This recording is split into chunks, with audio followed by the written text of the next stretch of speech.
This next topic covers some of our content from Unit 1, which is all of our biochemistry, so think carbohydrates and proteins and lipids and nucleic acids, and also some things from Unit 2, which was the structures of cells, so prokaryotes versus eukaryotes, and then all of the structures and organelles inside of eukaryotes. That's kind of what we're going to review here today. Now, in addition to that content, this is also a big theme that runs through biology. So from this point on in our course, we really looked at the fact that the structure of things really helps and matches the function. So anything as small as a molecule, so a protein molecule, an enzyme molecule, the structure of that molecule matches its function, the whole way up to something as big as a body part. So if we're talking adaptations, organisms' structures match their function. So that's a big theme that runs through biology. But in this particular PowerPoint, we're really going to focus on the small things. So we're going to look at the macromolecules, so our carbs, proteins, lipids, nucleic acids, and then also cells, so membrane structure and then cell organelle structure and how those things match their function. Now, things that you could possibly see on the exam are listed here at the beginning. And a lot of times there have been questions on old exams that look at how is a structure or a process related and how does that affect the organism. So here are some examples. Take a minute and pause the video and just read through these examples. Now this next slide is, again, you saw this in the previous PowerPoint, the Strive for 5 vocab slide. This gives you all kinds of vocabulary that could appear on the AP exam, and you should kind of know these and go through them and refresh your memory here. So again, pause, go through and look at, okay, which ones do you know? Which ones do you not know? And then reach out if you have questions or things I can help you with.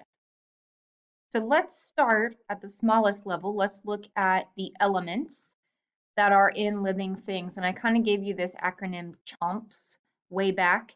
That stands for carbon, hydrogen, oxygen, nitrogen, phosphorus, and sulfur. Those are going to be our most commonly found elements in living things. And those elements are put together to build the monomers for our big polymers. So thinking about carbohydrates, the monomer of a carbohydrate is a monosaccharide, and it looks something like this, right? Carbohydrates have carbon, hydrogen, and oxygen in them. Those are the key elements in carbs. Each of these monosaccharides is a building block, is a monomer.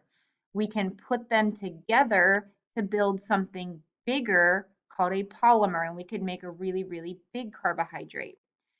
The process of taking out water, so an OH group and an H group, and pulling that out, we call that a dehydration reaction. Now on the flip side, we could put water back into this and break this bond that would then break those monomers apart, and we call that reaction a hydrolysis reaction. That's with carbohydrates. We then looked at lipids. There's no pictures of lipids on here, but just to kind of refresh your memory, we have phospholipids, which make up the cell membrane. Those are made up of those big fatty acid chains of carbon bonded to hydrogen. We also have some oxygen in those fatty acids and glycerol, and then we have a phosphate group at the top. So in that particular macromolecule, we have carbon, oxygen, and phosphorus. We also looked at saturated fats versus unsaturated fats and those types of triglycerides. Those have 3 fatty acid tails with 1 glycerol. The elements that are found in lipids are carbon, oxygen, and hydrogen. We also looked at steroids very briefly as a group of lipids. Now, what makes all of these the same? All lipids are hydrophobic, so they are non-polar, which means that they are not attracted to water. They are actually repelled by water. And that's why all of those different lipids, the phospholipids, the triglycerides, and the steroids are all grouped into the same grouping. Now, the next thing that we looked at, and we spent quite a bit of time just recently looking at proteins. The monomers of proteins are called amino acids. And amino acids have that central carbon with an amine group, which has nitrogen in it, and then a carboxyl group on the other end. And then hanging off of that central carbon is our R group, whatever makes the amino acids different. And if you think of my classroom, those were the pictures that were hanging on the back wall, right? You probably think of that. Amino acids are put together to build a polypeptide that looks something like this. Okay, so imagine on this string, we have all kinds of different amino acids all bonded together. Now, think then of the party hats, where some of you were polar or hydrophilic, and when you were all standing together in a line, when the protein folded up, you were trying to get to the outside close to the water. Some of you were hydrophobic, you were nonpolar, and were trying to hide from the outside. Those placements of the hydrophilic and hydrophobic amino acids gives a protein its structure. Now, those proteins, as you've seen with enzymes, you've seen with signals in the signal transduction pathway, you've seen channels in membrane proteins. Proteins basically do everything for the cell, and the structure of those proteins is extremely critical to the functioning of those proteins and thus the functioning of the cell. Okay, so that's kind of where structure matches function there. We also have nucleic acids, which again, just recently we did with RNA and DNA, each of those being made up of a nucleotide. Those two nucleotides are slightly different in DNA and RNA, but they are still nonetheless made of nucleotides. What could they ask you on an AP exam? Now, this is a really old exam question. This is from back in 2006. But I put it on here just because it's very straightforward and asks you to practice the review that we just did. So when we're looking at structure matching function, they're looking at the structure and function of molecules. So enzyme structure and how that relates to catalysis, so catalytic reactions. How mRNA structure relates to protein synthesis, how the cell membrane structure relates to that signal transduction pathway, and then how membrane protein structure relates to the active transport, or you could have done facilitated diffusion. So this, to kind of plan your response, just maybe on a piece of scratch paper, take a couple minutes and describe the structure component of each. So how are enzymes structured? And then how does that relate to its functioning? And I like this here because then it says rank your options from 1 to 4, being 1 being your strongest and 4 being your least.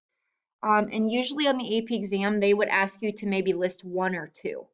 So this is a good strategy. Instead of just starting at A and writing, you might not be comfortable with A, you might be more comfortable with C. So if they're asking you to only list 1, only list 1. Okay, so maybe take a couple seconds, pause the video, brainstorm your answers, and then check your answers on the upcoming slides. So this slide gives you a rubric for what you could have said for enzyme structure, so part A. This slide gives you what you could have said for part B, part C, and part D. Now, it doesn't have to match word for word. As long as you were talking about the general overview of each thing, then you probably hit it. But here's a nice review of those topics. Now, where we're going next is looking at the structure of the membrane. Okay, so we started with molecules. We started with carbohydrates and lipids and proteins and nucleic acids. And now we're going to take a little bit bigger and look at these molecules all working together in the structure of the cell membrane. I think you built a model of this way back, but the membrane, remember our major component is a double layer of phospholipids. The phospholipid heads are polar, they are hydrophilic, so they are attracted to the water on the outside. Same thing on the inside. We have another layer of phospholipids. The tails are hydrophobic, so they're hiding in the center. We have carbohydrates embedded. Those are our integral proteins. We have peripheral proteins that are stuck to the interior surface of the membrane. They are there as an attachment point for the cytoskeleton and other things to kind of keep the stuff in the cell stable. We can also have steroids in the cell membrane that's going to help it remain fluid. And then we could have glycoproteins, which are just carbohydrates attached to proteins, or glycolipids, which are lipids attached, carbohydrates attached to lipids on the surface of the membrane. Now, that's the structure. The function is that this structure allows selective permeability. And we've talked about how small things that are not charged can shimmy through the lipids. Things like oxygen, things like carbon dioxide can move through the lipids, but something that is charged like an ion or something that's too large cannot fit through the phospholipids. So that's going to give it selective permeability. But good news is we also have these integral proteins as channels that can function in facilitated diffusion, so just without using energy, or they can function other membrane proteins as active transport. So we're talking about sodium potassium pumps, other membrane pumps, and then our big transport. Some other functions are listed there for you, but if they're really asking you about the membrane functions, that's this list right here, okay?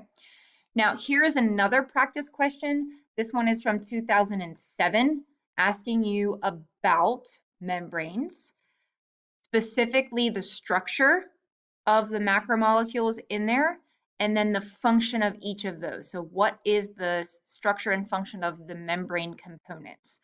So here's a nice little overview of how you could plan your response. Pause the video, try this, and then check your answers on the next 1, 2, 3, 4 slides. Now, thinking through what we've done in this video, we started with molecules, right? Carbs, lipids, proteins, nucleic acids.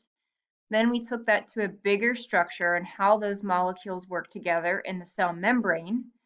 And now we're taking it one step further and looking at the structure and function of the parts of the cell.